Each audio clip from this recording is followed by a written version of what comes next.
You wanted the best. You've got the best podcast. The hottest podcast in the world.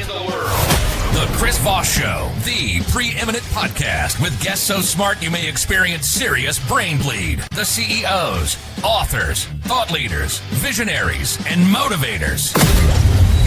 Get ready. Strap yourself in. Keep your hands, arms, and legs inside the vehicle at all times, because you're about to go on a monster education roller coaster with your brain. Now, here's your host, Chris Voss.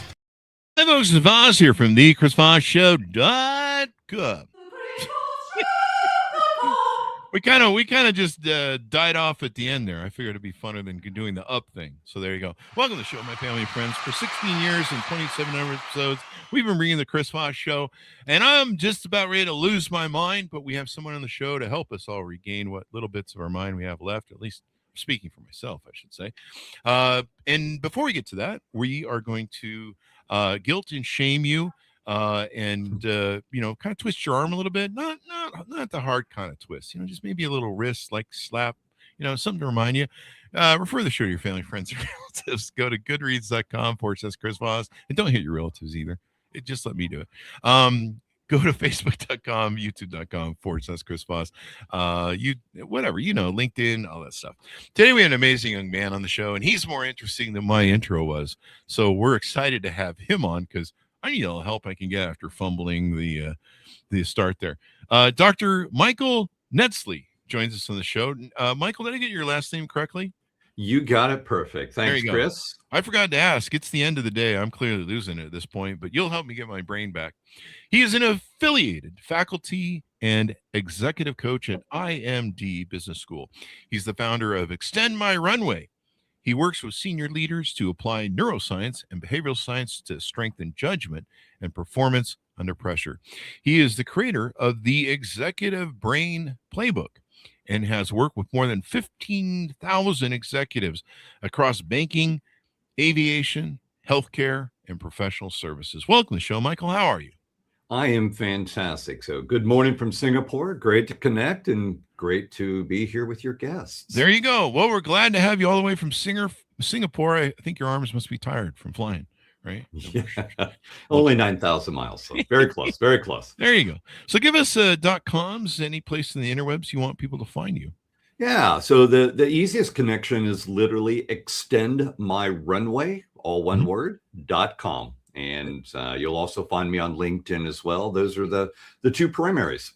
There you go. So Extend My Runway. Is this about fashion shows, Zoolander, and doing the walk-off, or how's that work? Well, I never thought about it that way, but it's really about some amazing science that I stumbled upon 10, 12 years ago about how we can actually get better with age. Oh, really? The primary narrative, Chris, is that we go downhill after 40, 45. And even Oprah Winfrey approved gurus will tell you go down after 45. But that's not what the science tells us. Really? Really? Yeah. Wow. So what does the science tell us? Well, I think the implication of the science is that your brain is actually your unfair advantage in the age of AI. Now, the reason for that is that if we make investments, none of this is automatic. My 13-year-old boy will come home in a hoodie and call me bruh one of these days. That's automatic. But if you make the investments after 45, your brain can get better at managing complexity. You can excel at strategic thinking. You can excel at focus. Some really amazing research from the Center for Brain Health at University of Texas. If you make the investments, innovative thinking can peak in your 60s. Really? Really? And it's not the 28-year-old on mom and dad's t-shirt, mom and dad's sofa. It's in your 60s. And the same thing with transformation in your ability to remain relevant. That peaks in your 60s as well, that your ability to update. So it's an amazing story of just how good we can be between 45 and 75. Wow, that's really awesome. Because, I kind of feel sometimes off. I started testosterone placement a couple of years ago. And before that, I had bad brain fog. And I didn't know it until I, got my chemical balance back. I started snorting testosterone. I go into the testosterone clinic and I go, I'm here to drop off some testosterone for everybody. I hope you guys have a big week because I got a lot to drop. And then I go in the back and everyone looks at me like, that guy's inside of us. And you're on the other side of the equation, right? yeah.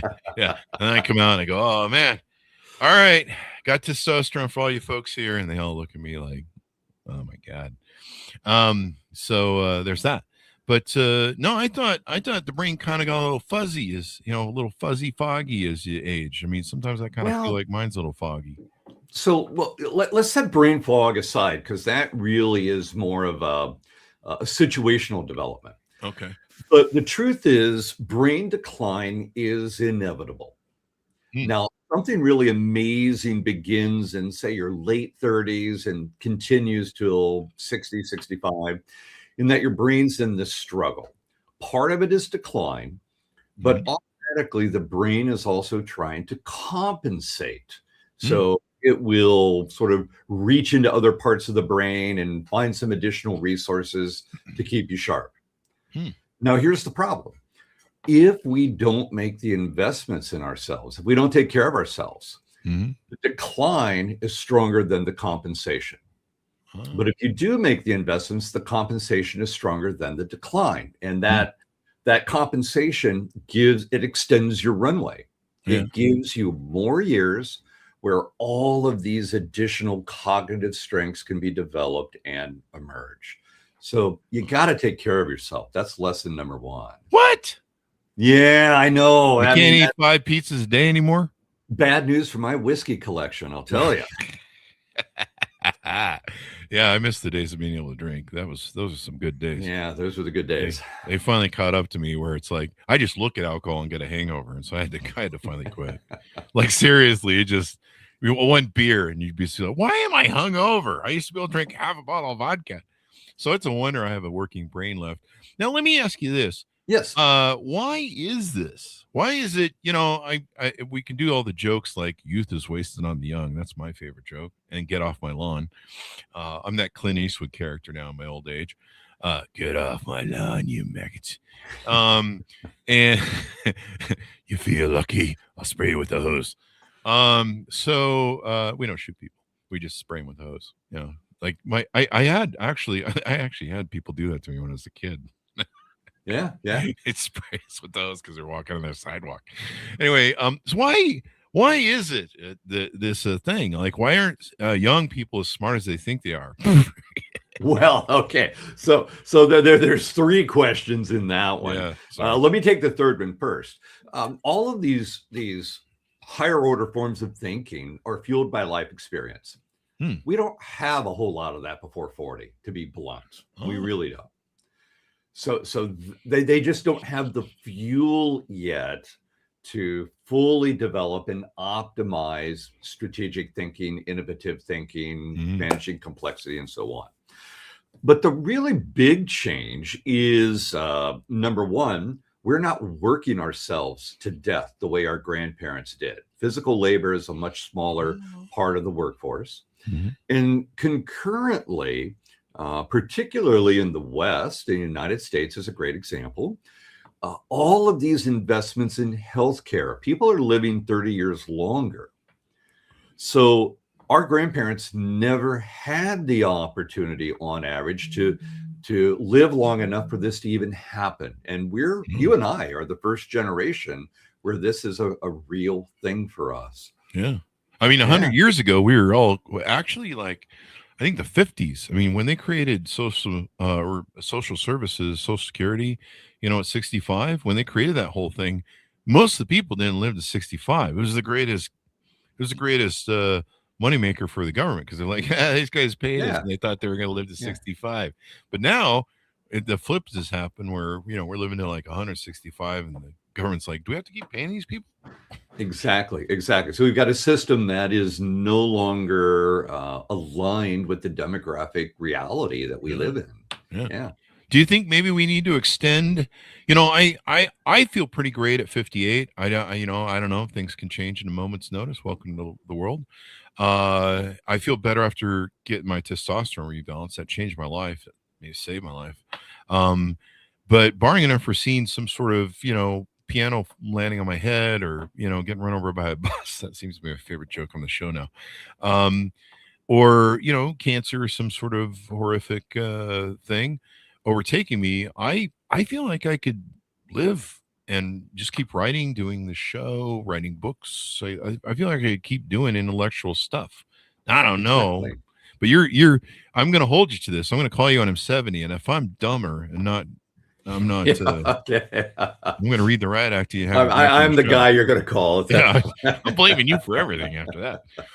But how do we do this investment? What do we got to invest? This is like an OnlyFans where I have to buy a monthly subscription or something. What's going on? Nope. And not that I know anything about OnlyFans. Yeah, I was asking for but there's a couple of levels here. Mm. Let's start with the lifestyle level. What you start and what you stop. Mm-hmm. What you start is what I call the brain health trinity. You have to significantly improve sleep, nutrition, and exercise. Mm-hmm. So this is like building the foundation of a house. If you don't have a good foundation, the house is going to crumble. So nutrition, 5 pizzas a day, right? I wish. I'm going to say the word my kids hate, broccoli. But you get where I'm going. There's no swearing on the show, Michael. Whole foods, healthy fats, protein, these Mediterranean diets. I mean, I got to eat a salad.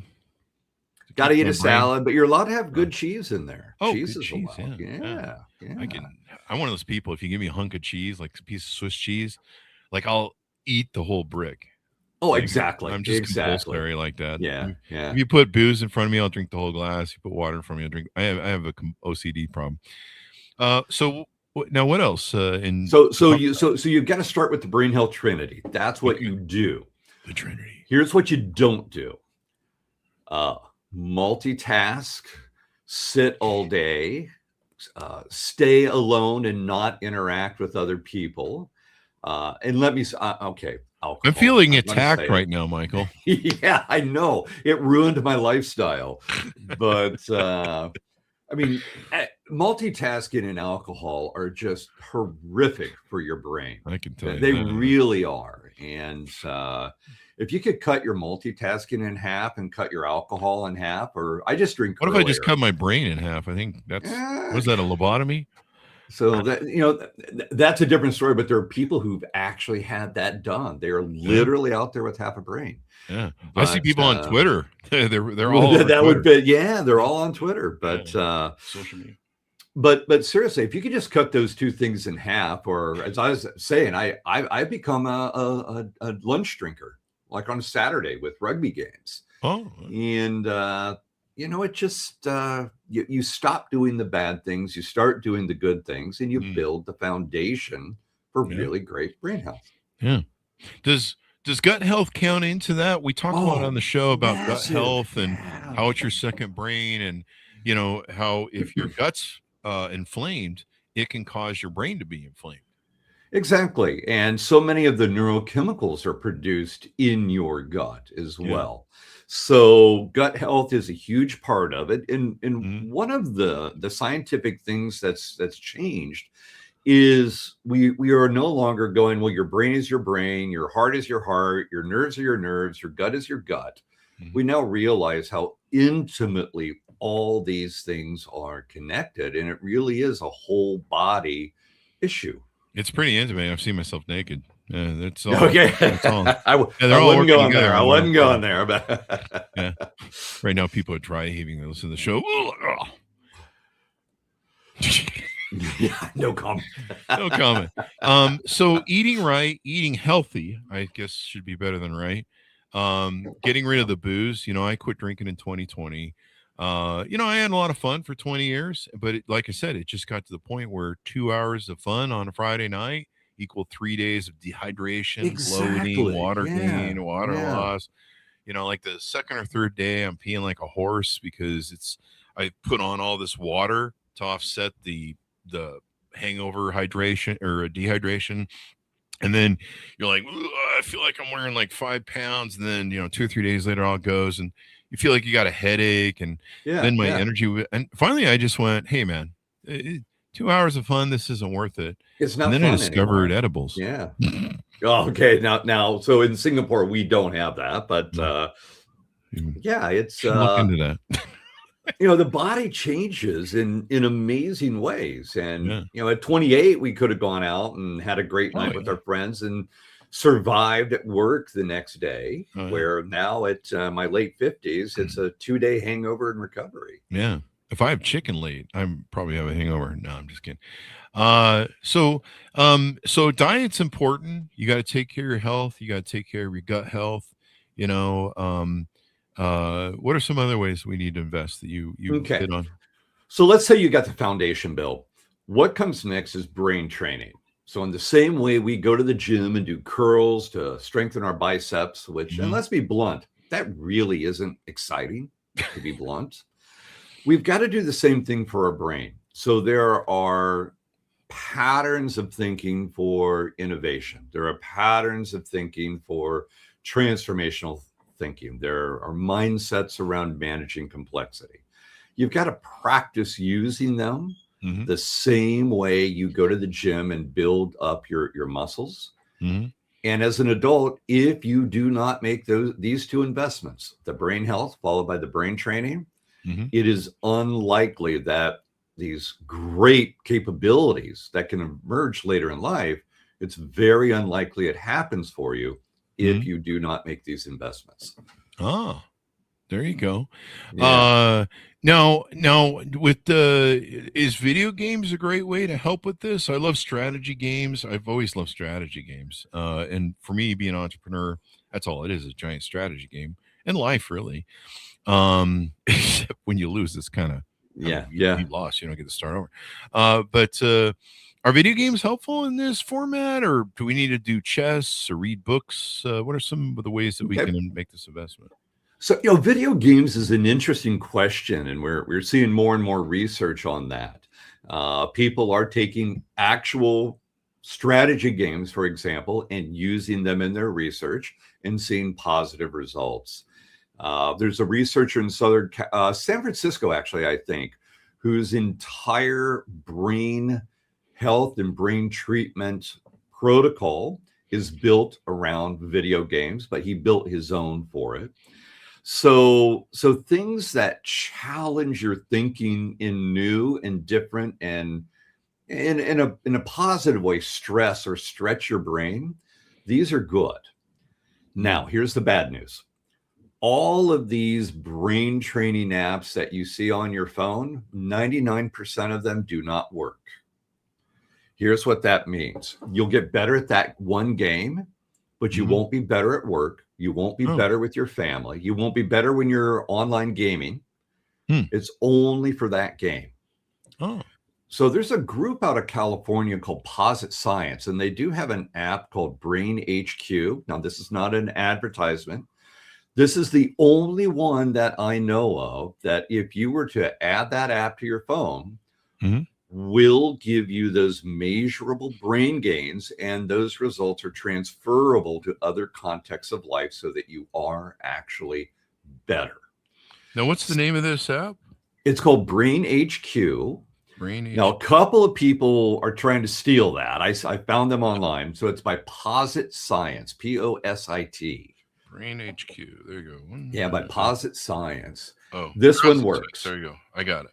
Yeah. Now, there's actually another one on it.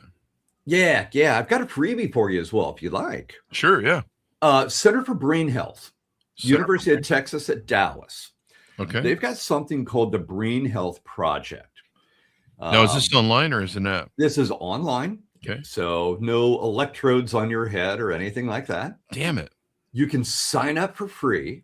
And when you sign up for free, you get the free brain training as well. But then they retest you. And in fact, their research was an inspiration for my startup, because what they saw is that not only did brain performance improve, but they went back and tested people 2 years later, and those brain gains held. They didn't diminish. Yeah. So Brain So HQ and Center for Brain Health. Center for Brain Health. There you go. I'm going to take a Yeah. look at this. That way I can give, whenever I meet stupid people, which is about every 5 minutes, not you, clearly. You know what you're talking about. I don't. Well, I sound like it. I need it for me, really. But I need it for a friend. Yeah, that's it. All right. So I'll check out this Brain Health project and the app as well. They do amazing work there. Yeah. Yeah. So I don't know. I know the one thing I do get from video games is quicker responses. There's some games that when I switch between them, there's a few that I play. A lot of them are very high paced, and they really get me to jack up my brain function. Like I have to go, all right, man, let's get on it with it, and sometimes when I first start maybe playing a new game, I'm not used to its speed, and it's kind of built for these young kids. They're, these 12-year-olds, they got all their, they got crazy flip of fingers and they got perfect eyesight. Yeah. And I'm barely seeing out of one eye and it's all blurry and shit. I'm like, which end of the gun do I hold? I'm that guy in the gaming things. But a lot of times after a while, my brain I'll force myself to speed up to it and adjust to it. So I don't know. I mean, it's, I'd like to find games that keep me going. Right now, it's just dodging bullets in the game of life, But you're hitting the nail on the head. If I can give you a contrast, okay. Somebody could be a CFO, a C anything, mm-hmm. and they're going to keep making the same kinds of decisions day after day after day. Now, mm-hmm. they may have a big brand name behind them. The contract that they've got to make a decision about, this one may be with pharmaceutical, that one may be with logistics, but it's the same pattern every day. That's not going to help. What you're describing, where you push those boundaries, you stretch those boundaries, that's exactly what has to happen. It's like going to the gym. If you do a set of 10, which one really gives you value? The 11th. You've got to stretch it. And that's how we strengthen the brain. What if I just kind of stick my fingers in there and swirl them around? Will that kind of give it a stretch? I hate it when they touch, though. That's the bad part. Yeah, when they touch, it's bad. It's kind of alarming, actually. Sometimes I just take a pencil and then I just floss it out a little bit, floss it out, go back and forth like this. I think I saw it on a cartoon once. It worked, so clearly. Now, let me ask you a couple things about this. There's two things I've heard. I'll throw one at you. Now, one thing that seems like people about 50 kind of have this awakening where I've let me see if I can describe it, because I've heard it from a few different variations from a few different sources, but we kind of reached this awakening point where we've been alive long enough to where the patterns show. So like for me at 50, I could see the destruction that I left in my path of my childhood trauma that I never resolved. And, that you kind of reach a point in life where you can look back and go, it could be me. And you're like, yeah, sorry. But you can kind of see things. And I've heard that sometimes you've developed enough where you understand human nature, you understand human patterns, you understand yourself. There's kind of like this awakening. And the second part of my question is this part of, like, one of the things I really enjoyed about turning 50-ish and probably, 48 was my sex drive just kind of went in the toilet, which was probably part of the testosterone drop that I wasn't aware of at the time. But it kind of fades a little bit. You kind of quit, that dinging you have as a man where you're like, hot babes, hot babes, hot babes, hot babes, that whole ping. That exactly. Yeah. It was so nice to have that gone. And I'm like, wow, I can just kind of look at women and go, that's kind of cool.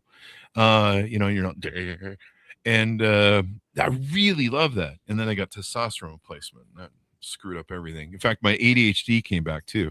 Like I was really enjoying my ADHD being gone because I was just old and broken down. And I'm just like, well, this is nice. I'm not chasing women. I'm not, ADHDing all the time, and then the testosterone brought it back. But is maybe the reduction or slowdown of some of our sexual drive, women get perimenopause, premenopause, menopause. We kind of are like, yeah, we're too old for the shit. I don't know. Is that part of maybe the reason we activate Be Smarter? I don't know. We're not thinking about just getting laid all the time. We're actually thinking about shit. There's a couple of things going on here. And again, this natural progression through stages is just part of being human. Oh. And when you focus on the brain health trinity, there is a knock-on effect of basically through the really great health, you extend that period. And the declines we're talking about don't necessarily come as earlier or come as strongly in all of it. There you go. But also in this period, we've got to remember your brain is a prediction machine. You were talking about patterns. Mm-hmm. And part of what happens in our 40s is we start to believe we've actually got it figured out. In our 30s, we thought we had it figured out. We knew we had it figured out. We knew we had it figured out. Yeah, exactly. But in our 40s and 50s, we go, wait a minute, I think I might actually be figuring this out. I'm not the Dunning-Kruger anymore, where I'm a teenager who thinks he knows everything. So we fall into, I hate to say it, a somewhat lazy pattern. And so we've done the hard work. We've got the promotions. We've got the home. We've got the truck or the BMW. We've got the vacations. And it's all just sort of working. And that comfort is what gets us in trouble when it comes to midlife and brain health. You've got to go through the pain of, can I give you a really simple example? Please. I've been in Singapore for 24 years. All right. Been a darn good life. You can see behind me. It's a lovely place. Beautiful city. Darn good life. Things have, 5 kids. Things have worked out really, really well. And I'm ready for another adventure because it's just things are stable, if you will. So you want to fake your death, get a new wife, get some. Well, kids, okay, so I'm not going. I'm not going that far. I'm not moving to Uruguay and exact. But can I see myself relocating to New Zealand or relocating to Mauritius and just taking on an all new challenge one more time? Hey, you want a challenge? Come to America right now in 2026. Oh boy, come on over. Yeah. The water is ice. The sharks are in the shallows. Absolutely. The lions are roaming. So, but you if you stay in that comfortable pattern, it's hard to fight the decline. You got to challenge yourself. Yeah. I mean, I've been an entrepreneur all my life. And so all my life, I kind of learned early on surviving cults and trauma and different things. And people were trying to sell me all sorts of bullshit. I learned a survival skill, learning to think outside the box. And part of what I can see outside the box is what's someone's intent? What are they pitching me? Why do they have this angle? What is their motivation? And so I can look at advertising and different things and try and figure out how it's trying to manipulate me. It's probably why I'm single all my life. It's not a woman who's been able to emasculate me. And what's my point with this? I'm just segueing and joking through the brain whole fog. Brain fog is back. I know, more testosterone. But I, as an entrepreneur, I always try and avoid the Dunning-Kruger mindset where the least but you have the highest amount of confidence in what you know. Exactly. And so I just always operate that I got still more to learn. It seems like the longer I'm on this life, there's one constant, is that the more I think I know, the more I don't know. And that's probably tattooed in my butt somewhere or something. I don't know. We'll have to check. But that we could go back to ancient philosophers. That is basically Zen Buddhism. That is the definition of wisdom, is realizing you know nothing. Yeah. Yeah. And the longer I live, the clearer that can be sometimes. Yeah, exactly. Or if you had a big night of drinking, it's definitely true. Yeah, when your friends call you the next day and go, "Hey, do you remember what you did last night?" And you're like, "I don't know, my head hurts." Nope, don't tell me. Where are my clothes? And why am I in the ER for something that's been inserted? No, I'm just kidding. Don't do that, folks. Anyway, so do you think the sexual slowdown is some of that sexual drive where you're just, you're not thinking all the time about trying to chase someone around a room, and you can I'm better at business because I can focus on business now. My 30s, I was probably more interested in women a little bit. Now I'm all about business. And when you're like, I'm at that age where my back hurt, my knees hurt. If we're going to go spend an hour or two kicking around the room, that's a lot of work. And if you go, hey, Chris, do you want sex or a sandwich? I'm like, what's on that sandwich? Exactly. Yeah. But these I'm are, of these that are age. perfectly natural changes. We sleep more poorly, so sex drive is going to go down, and that's just natural in middle life. Yeah. We probably are not as fit as we used to be. The testosterone levels change. Yeah. And simply put, as we start to realize that we're not going to live forever, when time becomes an actual finite thing for us, our priorities change, mindset, our priorities change as well. So there's a whole suite of things that just in general in midlife we go through, and the brain is just one part of it. There you go. The brain. You know what you should do? You should make some extra money on the side. Not like you need it, but you could go to birthday parties or go to a parent's house that have teenagers, and they could just pay you just to give a small lecture to the teenager that their parents are still smarter than them. There we go. That sounds like money. Because the kids will listen to me, right? Well, sure, yeah, right. You're a scientist. You could do one of those things. What is that thing like the famous people do where they do a little video quip and they go, "Hey, Bob, happy birthday." You could do one of those where you give a little message out too. There we go. Maybe you got a wife who's like, "My husband's an idiot. Can you talk to him?" But no, brain health is really important. My mother's 83 right now.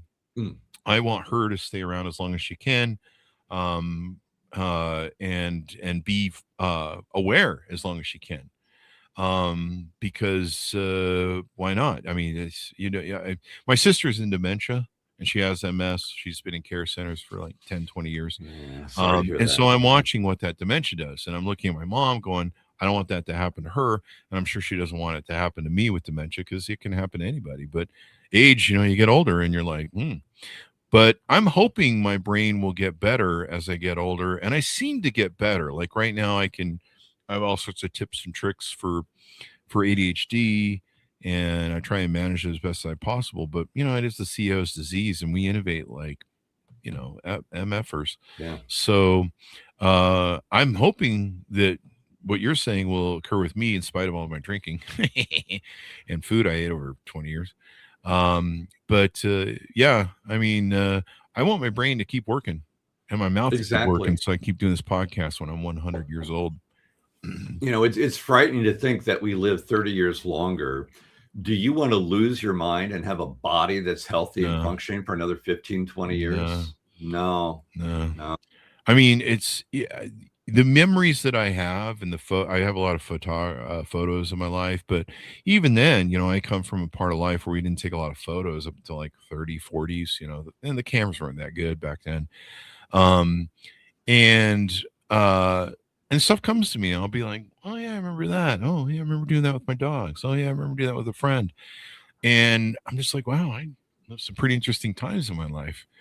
And, a lot of that's kind of fading, probably because there's so much I'm up to. But, being able to have that, I want to be able to, as I'm on my deathbed or I'm spending my wind down time, I want to be able to think about my life and enjoy my life, because at least I'll have those, Exactly. Yeah. You're not going to be doing like, hey, I'm 90 years old, I want to do NASCAR, or something like that. Or, we all wish we could be Brad Pitt in F1, right? Yeah. Like, didn't George Bush jump out of a plane at like 90 or something like that? George Bush Sr. I think he did. Yeah, I vaguely remember. Yeah. Good for him, though. I mean, the Normandy survivors did that for quite a few years. You and I would remember that. Yeah, he's probably in better shape than I was too, because he was in the military when he was young.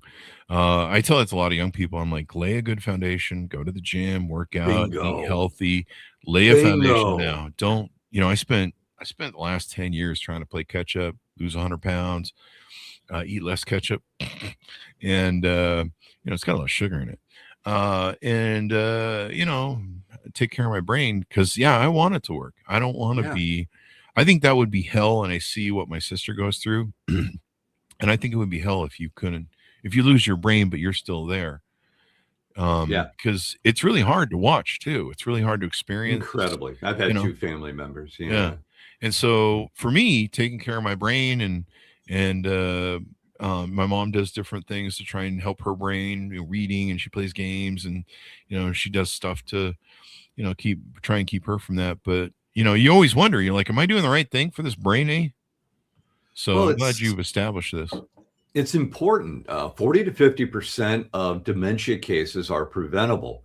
Mm-hmm. And so I didn't get serious till about 45. I wish I would have started at 35 or even 30, investing in myself. But it's a choice, and it's something we can all make. Yeah. So let's talk about, this has been a great discussion. We're just having fun here. Let's talk about what you offer on your website, how people can reach out to you, work with you, utilize your services. Tell us about some of your offerings you have there. Yeah. So extendmyrunway.com, and I offer a variety of things there. Certainly, I've been doing a lot of virtual keynotes lately, piping into corporations. I do a tremendous amount of one-on-one coaching for people who are at midlife and beyond. Because as you and I were talking about, this is an inflection point for us, a transition. And what got us here won't get us there. So we spend a lot of time working on identity, reshaping that story you tell yourself, and being better positioned to really take advantage of these late in life strengths.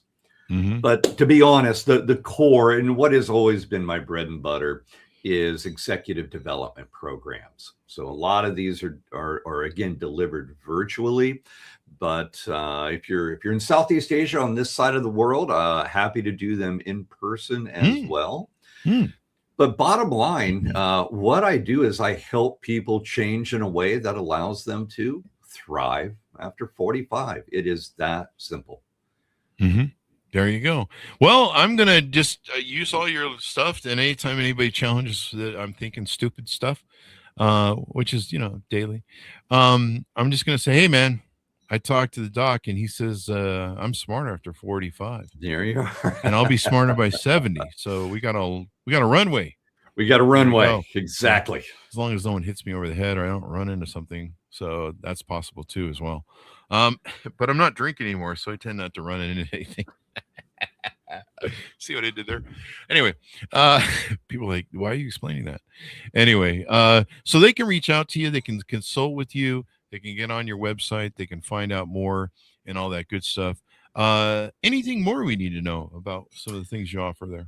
If you want to read about this, in by IMD Magazine, I published an article called "Thriving After 45 is the Best Still to Come." And so you can find that on I by IMD Magazine, and it'll kind of lay out all the basic science, give you the framework, and it's a quick and easy read that lets you go, hey, this is actually going to be helpful for me. So that would be a good starting point for a lot of people.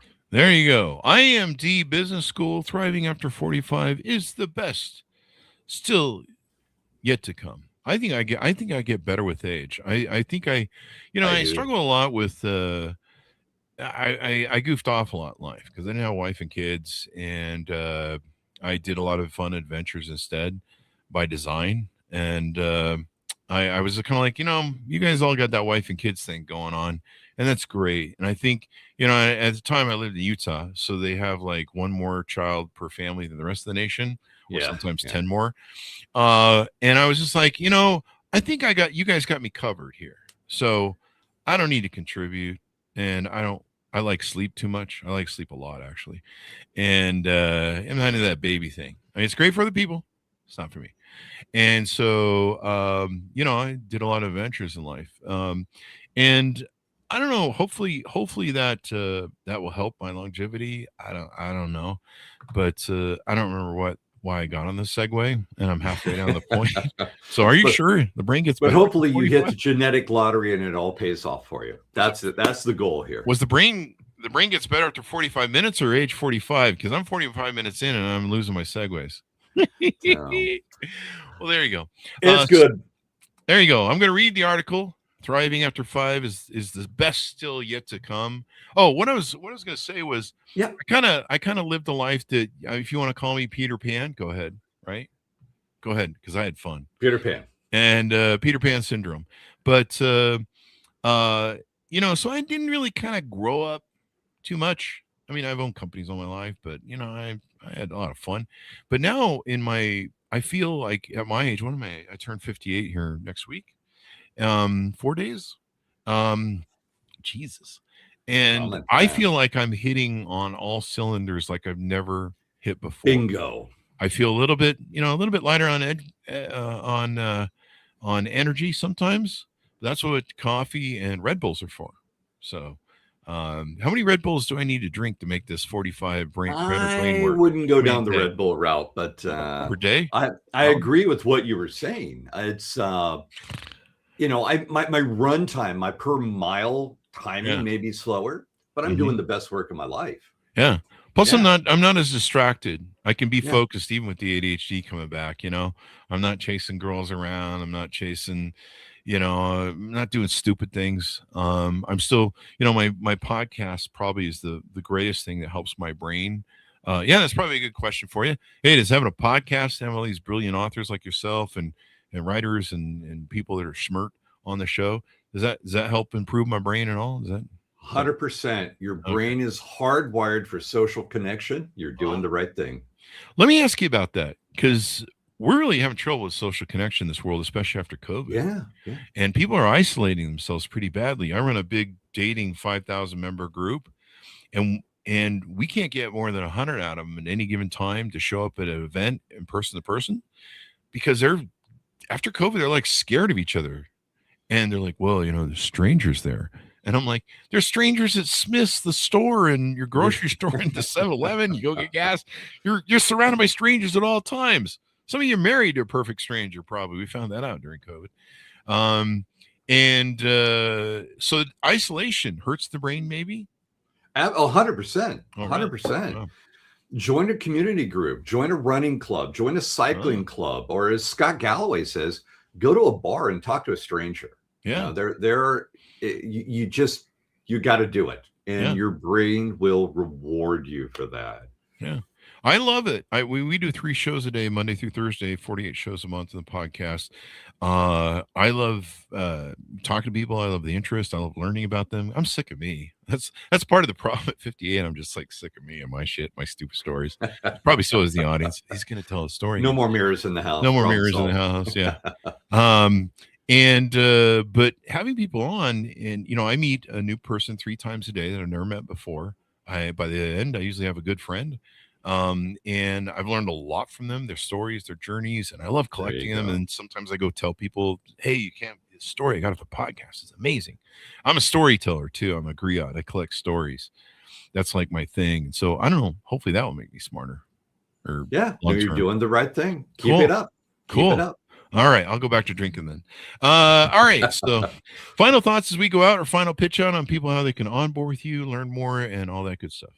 The last way is LinkedIn. I practically live on LinkedIn. I don't use was it X or any of those. LinkedIn is the location. Or extendmyrunway.com. There you go. Yeah, don't want to go to X. I'm pretty sure that's bad for your brain. Yeah, I struggle. It's not for me. It's not for me. Let me ask you this. I know we've gone really long, but you brought some excellent data to this show. We've had people on that have said one of the problems our brains are having is we are not evolved and adapted to look at 2K screens, or to look at 2 dimension screens. We're designed to look at 3-dimensional. If I'm looking at your face, I'm looking at your eyebrows, your eye movement, your lips. Do I have stranger danger, or are you a friend? We're gaining rapport, probably mirroring each other a little bit. There's all these millions of cues that we have when we interact with each other's person. I imagine that keeps the old noggin firing on point. But when we look at these screens and we're doom scrolling, and maybe we're getting depressed or low dopamine, maybe, or just cheap dopamine hits, that probably can't be good for our brain. No, it's not. And Jonathan Haidt's book is worth reading. But from my point of view, as I look at executives and the fact that we've got mortgages and such to pay, what you're doing is you are consuming your most scarce and precious resource, which is your cognitive bandwidth, and you're wasting it on nonsense. And it's going to be really hard to thrive later in life when you're wasting not just the time, but that precious brain bandwidth on complete nonsense. And so that's fundamentally the problem, is we have a hard time focusing because we've used up all the bandwidth. Oh, there you go. That explains why sometimes I just got to go take a nap, or we need more Red Bull. Go hit refresh and come back 20 minutes and you're better. Yeah. Red Bull, it gives you rings. Are we getting paid for this Red Bull thing that we're doing? No. Italian coffee this morning for me. So Italian coffee. There you go. Do you do espresso or No, I'm still the middle American farm boy. I gotta have coffee in my milk, but at least I get good coffee. Well, I won't judge you too harshly. So I've gone full Italian. I can do the whole espresso machine. You want to keep your brain sharp? Get yourself an espresso machine and all the expensive money pit toys that come with it. Yeah, that thing's a whole new. Like it takes 20 minutes to make a coffee in the morning, and if you haven't suffered through not having your coffee as soon as you wake up in the morning, go down that route. But there's so much intricate stuff that you have to do and stuff, But that's why we love it. It's fun. Yeah. Well, let's not put it that way, but it does give me coffee in the end. Really, it comes down to basically no one gets murdered. So there's no murder. There you go. Takes place. There you go. Yep. And that's really important. The judge tells me after I've got 6 or 7 no probation ankle bracelets. Yeah. So people can reach out to you. They can work with you. Companies can hire you to consult for them. I'm sure executives. You probably work with a lot of executives, one-on-one CEO types. They're like, yep. Hey man, I gotta hit next level because demands are high. Exactly. So, how do we manage a world that has more demand than we have brain capacity? How do you manage it? What if we just how they have single trailer homes and you put a double wide on it? Why don't we just have that with their brain? We can have like a little add-on right here. Well, I think Elon's trying to do that by putting electronics in there. But again, I'm not sure I'm ready to go down that path. Yeah, I'm not sure I want a guy who's that high on ketamine. Yeah, there's a whole nother question. There's a whole other thing going on there. That or that big of a narcissist, one of the two. Anyway, so thank you very much for coming to the show. We really appreciate it. And what a great discussion. So now I'm going to run around and tell all the teenagers that I'm smarter than them still. There you are. So bragging rights for the day. There you are. And I'm spraying them with the lawn hose. Get off my lawn, you Gen Zers. Oh, we like Gen Zers. They're good people. They're not bad. I haven't met one yet, but I'm working on it. No, I'm just teasing. I love you people. Don't unsubscribe. Well, thank you very much for coming on the show. We really appreciate it, Doc. Thank you, Michael. And keep enjoying that beautiful scenery there in the Singapore. It's a pleasure, Chris. Thank you for having me on. Thank you. And thanks for for tuning in. Go to goodreads.com/Chris Voss, LinkedIn.com/Chris Voss, Chris Voss 1 on the TikTokity.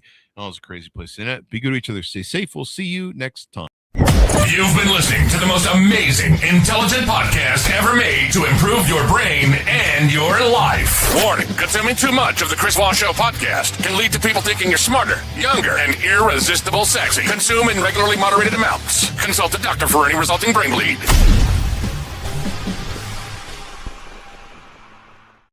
How's that for the radio?